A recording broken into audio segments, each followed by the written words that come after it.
Video kali ini saya akan bahas tentang bagaimana proses sedekah itu bisa benar-benar menjadi keajaiban, dan sedekah yang bisa mendatangkan banyak keajaiban dalam kehidupan kamu. Simak videonya sampai selesai. Halo sahabat pecinta channel Gus Baraja.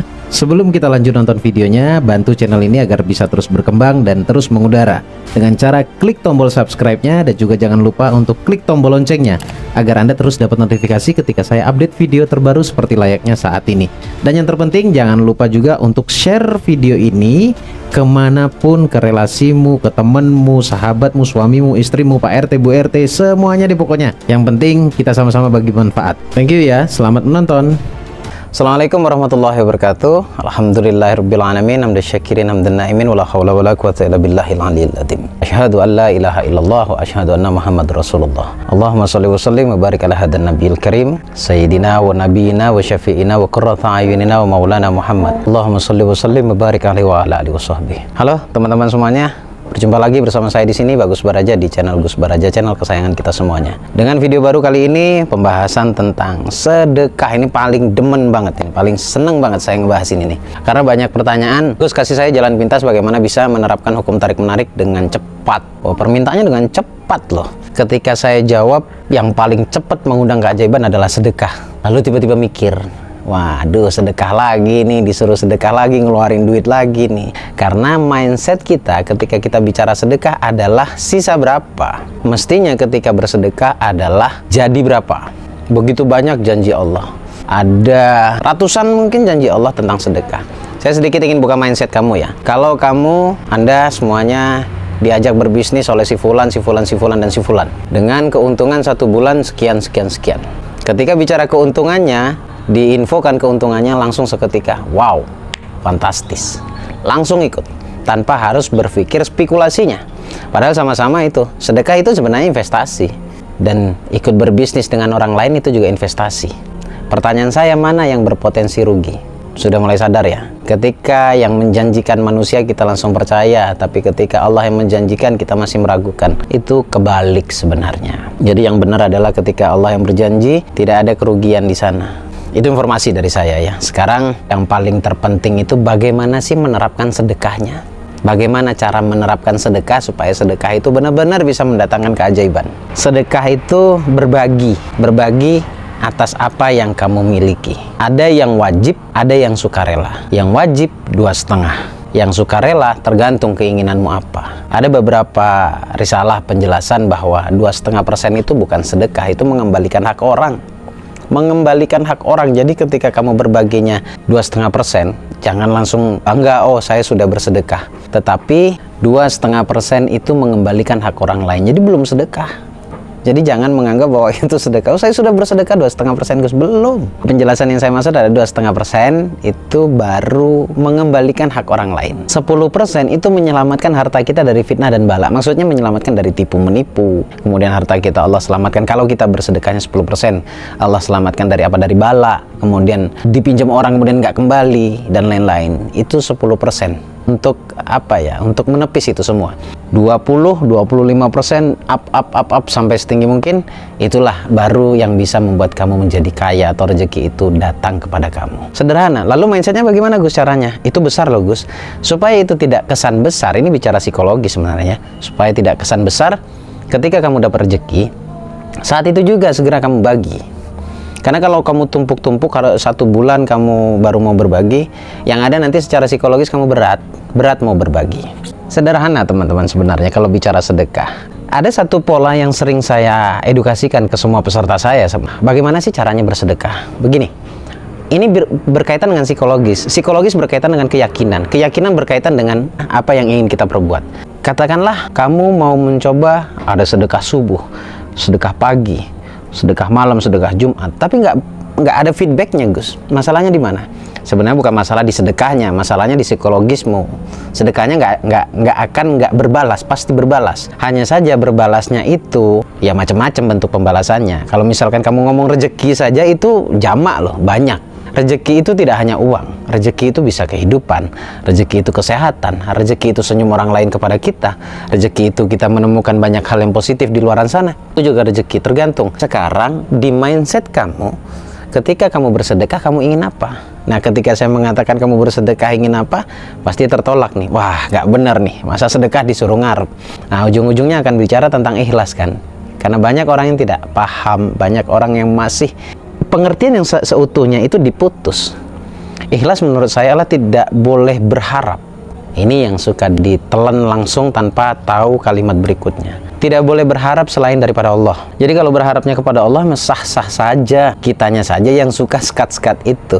Caranya bagaimana? Kalau kamu mau sedekah subuh, sedekah pagi, berapapun sesuai dengan nyamannya psikologismu. Ini kan belajar ya, ini latihan ya. Gak harus gede gitu ya, belajar dari yang terkecil. Oh, katanya 2,5% belum berbagi. Gus, gini, kalau bicara angka itu kebijakan kamu, yang penting jangan terlalu dipres kecil banget ya, karena kalau rezekimu gede ya kamu harus sesuai juga untuk bersedekah. Lalu secara psikologis harus ada di dalam pikiranmu, di dalam benakmu, di dalam hatimu, bahwa hakikinya ketika saya berbagi, saya yakin pasti Allah membalasnya. Kalau ini kita manipulasi sedikit ya, definisi ngarep ke Allah gitu ya, pasti Allah membalasnya, karena memang janji Allah begitu banyak. Salah satu yang paling kecil menurut saya janji Allah itu, Allah mengatakan dalam Quran, man jaa bil hasanati falahu asyran amsalihha. Satu kebaikan Allah balas dengan 10 kebaikan. Ya, kalau kebalikannya buruk ya.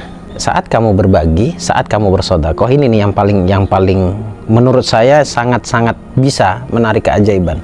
Saat kamu bersedekah, beranikan diri kamu meminta ke Allah seketika. Saat kamu bersedekah, lalu ucapkan, ya Allah, terimalah amal baikku, terimalah amal solehku yang tidak seberapa ini, dan jadikan sedekah ini sebab engkau kabulkan hajatku ya Allah. Itu boleh, itu sah. Karena memang jangankan doa ya, jangankan rezeki yang kamu minta, kesehatan tubuh saja yang gak nyambung menurut kita itu bisa sembuh ketika kita bersedekah. Kenapa kok bisa demikian?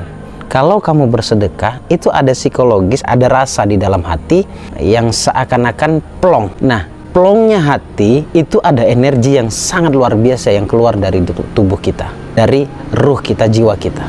Energi tersebutlah yang membuat tubuh kita sembuh atas izin Allah semuanya.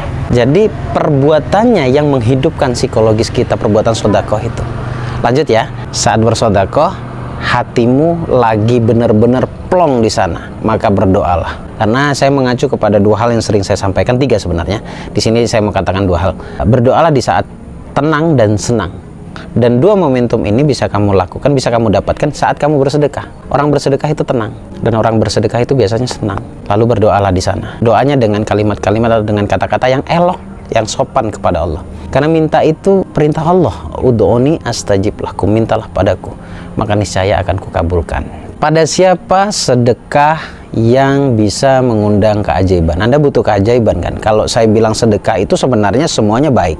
Pada siapapun, pada orang di jalan, bahkan pada orang kaya juga baik kalau mau bersedekah. Tapi pertanyaannya kan Anda butuh keajaiban. Anda butuh yang makbul dalam apa? Dalam pengaplikasian sedekah. Ada 3 hal, saya nggak akan bosan untuk menyampaikan ini. Dan ini jawaban dari Quran. Yang pertama adalah orang tua. Yang kedua, saudara terdekat. Yang ketiga, fakir miskin. 3 kriteria ini ada definisinya juga.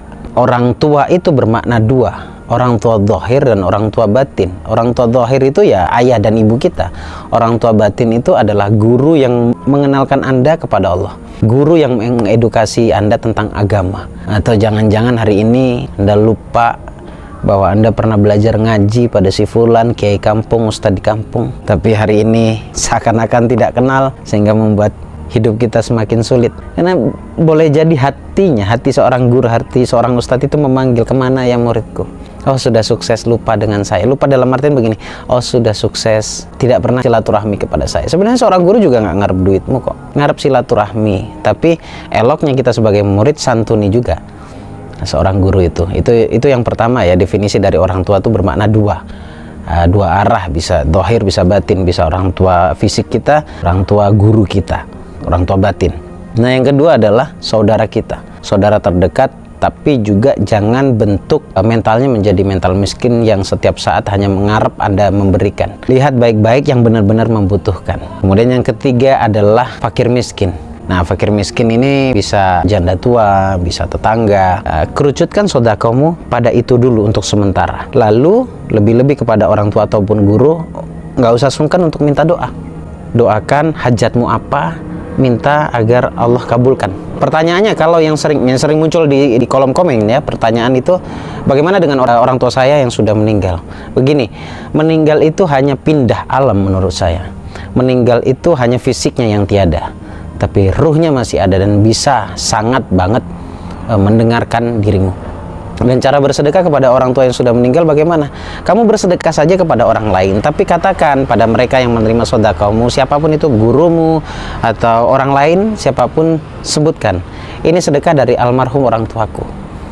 Insya Allah pahalanya akan mengalir juga kepada almarhum orang tuamu dan juga tidak mengurangi pahala yang Allah siapkan kepada kamu. Artinya imbalan baiklah dari Allah gitu. Kita nggak usah alergi ngomongin imbalan ya, karena memang imbalan itu dijanjikan oleh Allah gitu. Tidak usah alergi, tidak usah resah, gelisah.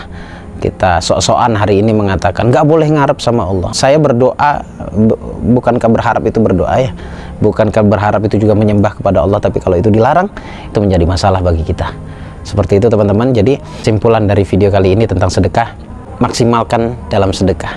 Saya tidak bicara angka, maksimalkan dalam apa? Dalam kesungguhan bersedekah, dalam berilmu tentang sedekah.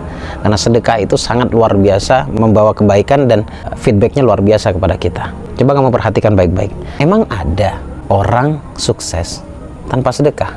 Sepertinya menurut saya tidak ada. Kalaupun tidak vulgar mereka menyampaikan pada orang lain, diam-diam sedekahnya ekstrim.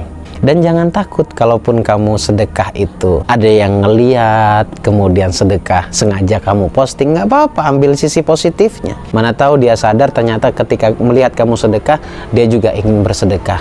Kamu dapat double-double pahalanya. Jadi seperti itu teman-teman, silakan dipraktekkan, silakan dicoba. Terakhir dari saya, bagaimana cara mencobanya? Bersedekahlah di waktu-waktu tertentu, bisa subuh, pagi, sore, ataupun malam. Setelah kamu bersedekah atau saat kamu bersedekah, segera minta sama Allah apa hajatmu dan minta setulus-tulusnya sama Allah agar diterima amal baikmu. Kemudian Allah jadikan sedekah tersebut dijadikan sebab dikabulkannya doamu atau hajatmu, sebutkan doanya. Kemudian jangan sungkan juga kalau itu orang tuamu ya, orang-orang terdekat, kamu minta doa. Mana tahu doa mereka lah yang justru diterima, tetapi bukan doa kita maksud saya. Karena doa siapa yang diterima itu misteri. Itu misteri, tidak akan pernah diketahui oleh manusia. Karena yang hakikinya tahu adalah Allah. Seperti itu teman-teman. Dan terakhir, jangan nunggu balasannya. Karena sesuatu yang pasti sudah dijanjikan balasan oleh Allah, ngapain untuk kita tunggu? Itu bicara keyakinan. Sampai ketemu di video berikutnya. Saya Bagus Baraja, Al-Fakir Ad-Dhaif Fillah. Assalamualaikum warahmatullahi wabarakatuh. Semoga bermanfaat. Allahumma shalli ala sayyidina Muhammad.